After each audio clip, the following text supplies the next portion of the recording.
Professionally मैं singer था, उसके बाद मैंने कीबोर्ड प्ले करना शुरू कर दिया। मेरा नशा बहुत ज़्यादा बढ़ गया। मैं एक आधी बोतल पिया। और सिगरेट बीड़ियाँ। आपके प्रोफेशन पर इसका क्या असर पड़ा फिर? बड़ा गलत असर पड़ा, बड़ा कोई लेके ले जाता था। और नशों के कारण आपकी फैमिली आपको छोड़कर चले गए थे कि हालत इतनी ज्यादा खराब हो चुकी थी कि कोई पूछता नहीं था। मैंने आपको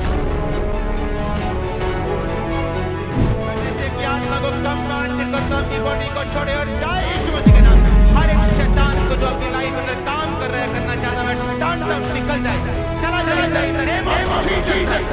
उसके बाद जब आपने कभी नशा आपके सामने आया तो क्या मन में आता था फिर? मन में आता ही नहीं है। ब्रदर क्या नाम है आपका? मेरा नाम आत्मा गेल है जी। कहाँ के रहने वाले आप? टांगरा पिंड मेरा जी, अमृतसर। आप पहले ये बताइए आप क्या काम करते हैं, कहाँ के रहने वाले हैं, आपका क्या प्रोफेशन है बताइए। मेरा प्रोफेशनली मैं सिंगर था, उसके बाद मैंने कीबोर्ड प्ले करना शुरू कर दिया। आप बॉलीवुड इंडस्ट्री में जी as a professional keyboardist player हैं। जी।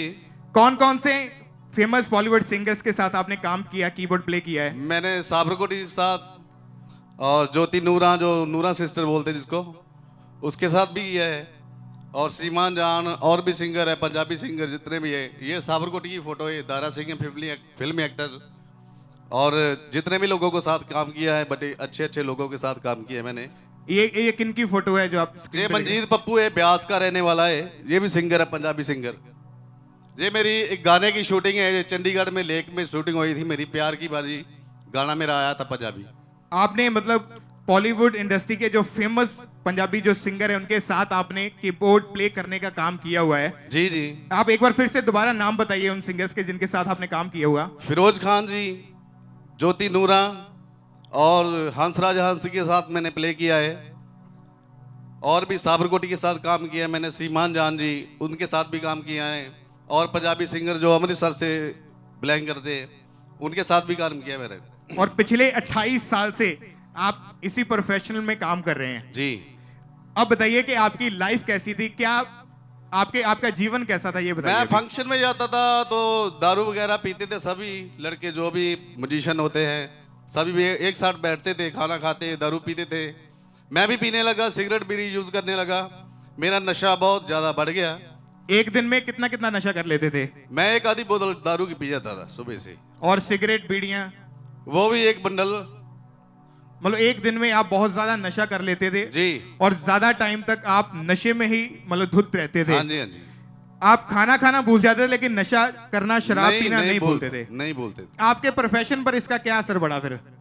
बहुत ज्यादा गलत असर पड़ा। मुझे कोई लेके नहीं जाता था प्रोग्राम पे। क्योंकि आप कॉन्ट्रैक्ट साइन कर देते थे, जहां पर आपको प्रोग्राम मिलता था आपको बुलाते थे, कॉन्ट्रैक्ट तो साइन कर देते थे, लेकिन आप उसके बाद नशे के चक्कर में आप उन सब कॉन्ट्रैक्ट को भूल जाते थे, जी। जा नहीं पाते थे। एक महीने में कितने रुपए का नशा कर लेते थे? एक महीने में उड़ा देता था, कोई जितने भी कमाता उतने उड़ा देता था। 25-30 हजार? जी इतना आप एक महीने का जितना कमाते अब सब नशों में उड़ा देते थे। जी जी। नशों के कारण आपकी फैमिली वाले आपको क्या बोलते थे? बोलते हैं नशा मत करो, घर पे ऐसे बैठे रहो, कोई बात नहीं, हम झेल लेंगे। और आपके रिलेटिव क्या बोलते थे आपको देख के? रिलेटिव तो बुलाते नहीं मुझे। और नशों के कारण आपकी फैमिली आपको छोड़कर चले गए थे? जी क्योंकि नशे इतने ज्यादा बढ़ गए थे, आपकी फैमिली ने भी आपको छोड़ दिया था। जी जी। क्या हुआ फिर इसके बाद? आप डिप्रेशन में चले गए, कैसा उसके आपका बाद जीवन रहा? मुझे मेरी पत्नी को बताया था किसी ने कि चर्च में जाना शुरू करो गांव में। उसके बाद मैं भी नहाया धोया और मैं भी चर्च गया। और हमारे ब्रदर थे वहाँ पे, सनी पास्टर जी, उन्होंने मुझे खामरा चर्च के बारे में बताया। तो मैं लॉकडाउन में ऑनलाइन खामरा चर्च की मीटिंग देखता रहा और मुझे कुछ गवाहियाँ सुनी मैंने, मुझे अच्छा लगा। मुझे लगा कि मैं भी अच्छा हो सकता हूँ, चंगा भला हो सकता हूँ। क्यों रहे आप? क्या हुआ आपको?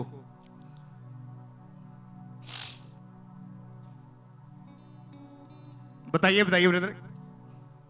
मैं बहुत टूट चुका था। जब मैंने गवाहियाँ देखी, मुझे थोड़ा महसूस होने लगा कि मैं अच्छा हो सकता हूँ। फिर मुझे एक फोन गिफ्ट किया मेरे ब्रदर ने, सनी ने। बोलते अपने बच्चों से बात करने के लिए मैं फोन आपको गिफ्ट करता।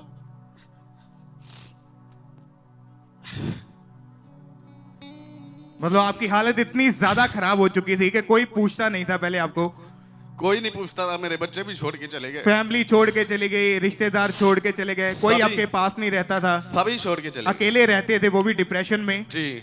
फिर क्या हुआ उसके बाद जब ऑनलाइन आपने क्यों आपकी फैमिली क्यों छोड़ के गए आपको सारे? नशे की वजह से।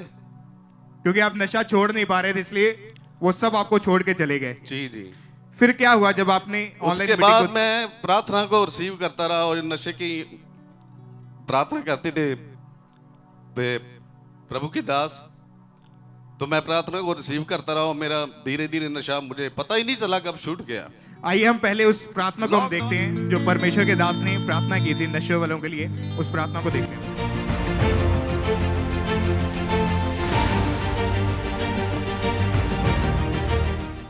मैं नशे की आत्मा को कमांड करता हूं आपकी बॉडी को छोड़े और जाए यीशु मसीह के नाम में। हर एक शैतान को जो आपकी लाइफ के अंदर काम कर रहा है, करना चाहता है, मैं डांटता हूं, निकल जाए, चला जाए in the name of Jesus Christ. आमीन। ऊंचा आशीष आपकी चर्च।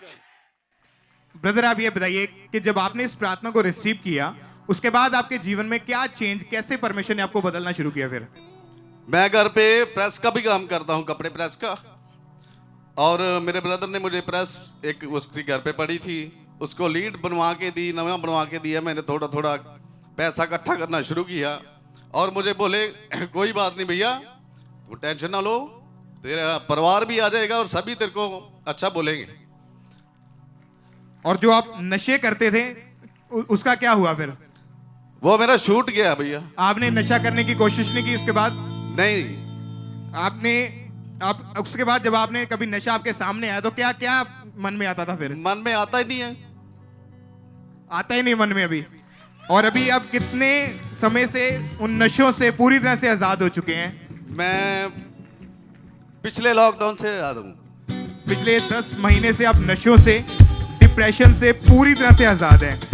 अभी आपकी फैमिली क्या कहती है आपको देख के इतना चेंज हुए? फैमिली कहती है कि ऐसे रहो करो, बड़े अच्छे लगते हैं। तारीफ करें जोर से, सब खड़े हो जाए अपनी जगह पर, खड़े हो जाए और जोर से सब परमेश्वर के नाम को महिमा दे, जोर से तालियों के साथ। अभी वो लोग, वो म्यूजिशियन जो आपके साथ काम करते थे, आपको नशों में 28 साल इन्होंने आपको देखा है, हाँ जी। अभी जब आपको देखते हैं कि 10-12 महीने से आप पूरी तरह से आजाद हैं, क्या कहते हैं देख के आपको फिर? वो पहले तो मुझे फोन नहीं करते थे, जब मैं करता था फोन के मुझे भी काम पे लेके जाओ तो नहीं बोलते थे, नहीं यार तू भी क्या जाता है। तो अब वो ही है जिनको मैं फोन भी नहीं करता हूँ, मेरे तरले पाते हैं। हालेलुया। आप उस व्यक्ति की गवाही को सुन रहे हैं, आप उस व्यक्ति की गवाही को सुन रहे हैं जो पंजाबी के, जो बॉलीवुड के स्टार हैं, उनके साथ इन्होंने कीबोर्ड प्ले करने का काम किया है। पंजाब के जो प्रसिद्ध गायक हैं उनके साथ इन्होंने काम किया है। बड़े बड़े जो पंजाबी सिंगर हैं, एक्टर हैं, उनके साथ इस भाई ने काम किया है। उस प्रोफेशनल व्यक्ति की आप टेस्टमनी को सुन रहे हैं कि कैसे परमेश्वर ने किस तरह से उनके जीवन को चेंज किया, कि पढ़े लिखे उस प्रोफेशनल व्यक्ति के जीवन को परमेश्वर ने कैसे चेंज किया, कैसे इनको डिलीवर किया और इतनी बड़ी गवाही के साथ खड़ा किया। और जैसे ही इन्होंने फायर प्रेयर को रिसीव किया, परमेश्वर ने पूरी तरह से कंप्लीटली इस भाई को हील किया। ये भाई पूरी तरह से टूट चुके थे, लेकिन परमेश्वर ने इनको जोड़ा है और गवाही के साथ खड़ा किया है। आपकी तारीफ बड़ी होनी चाहिए। खड़े होकर अपने हाथों को हिलाते हुए ऊंचा उठा के आनंद के साथ, खुशी के साथ, जोर से जीवित परमेश्वर के नाम को महिमा दे इस बड़ी गवाही के लिए। सब परमेश्वर की तालियों के साथ तारीफ करें। ब्रदर आप क्या मैसेज देना चाहते हैं? क्या यूथ को क्या मैसेज देना चाहते हैं आप? मैं मैसेज देना चाहता हूँ कि जो भी कोई इधर उधर जाता है, सियाने मिलानों के पास भी जाता है, छोड़ दो सबको और प्रभु को पकड़ दो। जोर से तालियों के साथ सब परमेश्वर की तारीफ करें, अपने हाथों को उठाएं और सब जोर से जीवित परमेश्वर का थैंक्स करें इस बड़ी डिलीवरेंस के लिए, इस गवाही के लिए। सब परमेश्वर की तारीफ करते जाएं।